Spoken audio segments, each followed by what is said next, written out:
तर आता रात्रीचे 11 वाजलेले आहेत आणि आता आपण घरी चाललेलो आहोत रिक्षाचा धंदा करून.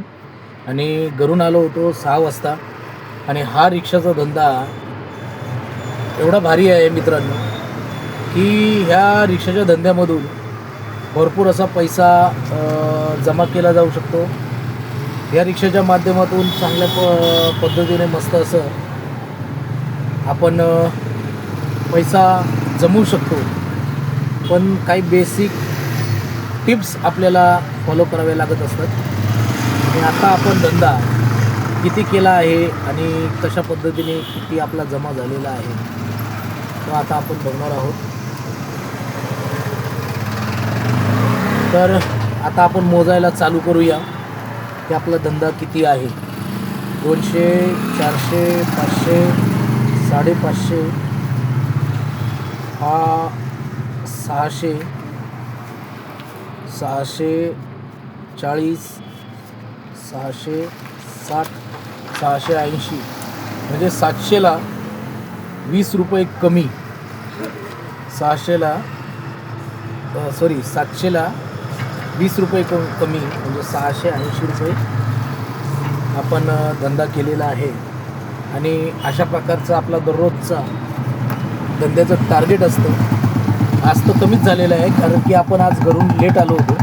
आपला जो धंद्याचा टाईम असतो दुपारी 3च्या नंतर ते रात्री 11 वाजेपर्यंत. आणि 11 वाजेपर्यंत धंदा करत असताना भरपूर असं रनिंग करून आपला धंदा कवर करण्याचा प्रयत्न करायला लागत असतो. आणि आपण तो धंदा पूर्ण कवर करत असतोच. आणि याच माध्यमातून आपण आता बघा, तुम्ही विचार करा, मी आत्ता 6:30 वाजता आलो. हो चला, आता मी 6:30 वाजता घरून आलेलो आहे आणि 680 रुपये धंदा केला. भरपूर रिक्षाचालक म्हणतात की धंदा नाही. अहो, धंदा केल्याशिवाय धंदा होत नाही, हे पहिलं लक्षात घेतलं पाहिजे.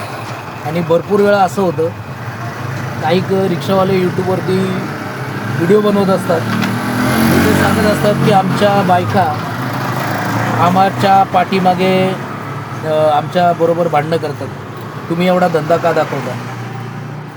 बरोबर आहे त्या बायकांचं बी, कारण की त्यांना संसार करायचा आहे.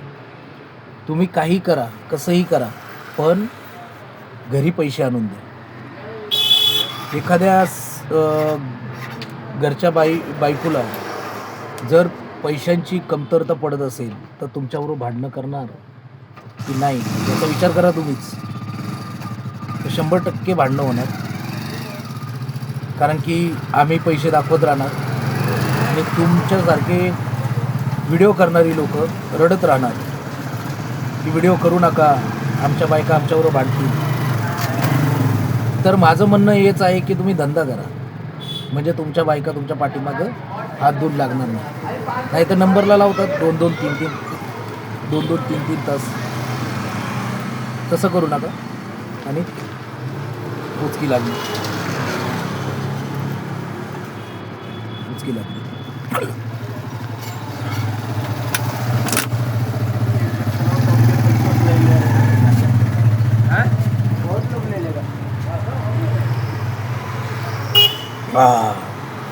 उचकी लागली तर सावकाश पाणी प्यावं लागतं, घाई करून चालत नाही. आणि उन्हाळा असल्यामुळं पाण्याचं प्रमाण जास्त प्रत्येकाने ठेवा, कारण की उन्हामध्ये आपण दिवसभर धंदा करत असतो. तर मी काय सांगत होतो की 100% त्या बायका भांडणं करणार तुमच्या. आणि मेहनत करत राहा सातत्याने, कुठे ना कुठेतरी सक्सेस होण्याचा प्रयत्न करत राहा. धंदा नसला तरी जिद्दीने करा, आणि जिद्द ही महत्त्वाची आहे. मग तो अशी जिद्द करा की आपण जरी लेट जरी घरून आलो तरी आपलं टार्गेट 700-800पर्यंत कवर असलं पाहिजे. तर मी प्रत्येकाच्या फॅमिलीला सांगेल की तुम्ही समजून घेत जा माझ्या पद्धतीने आणि मेहनत करायला लावत जा. मेहनत करायला जर प्रयत्न करत राहिले तर 100% घरात भांडणं होणार नाही. त्या व्हिडिओ काढणाऱ्या भावांना बी सांगतो, 100% मेहनत करा, सक्सेस व्हा आणि चांगलं जीवन जगण्याचा प्रयत्न करा. आपण रिक्षाचालक आहोत, त्या पद्धतीने राहण्याचा नक्की प्रयत्न करा.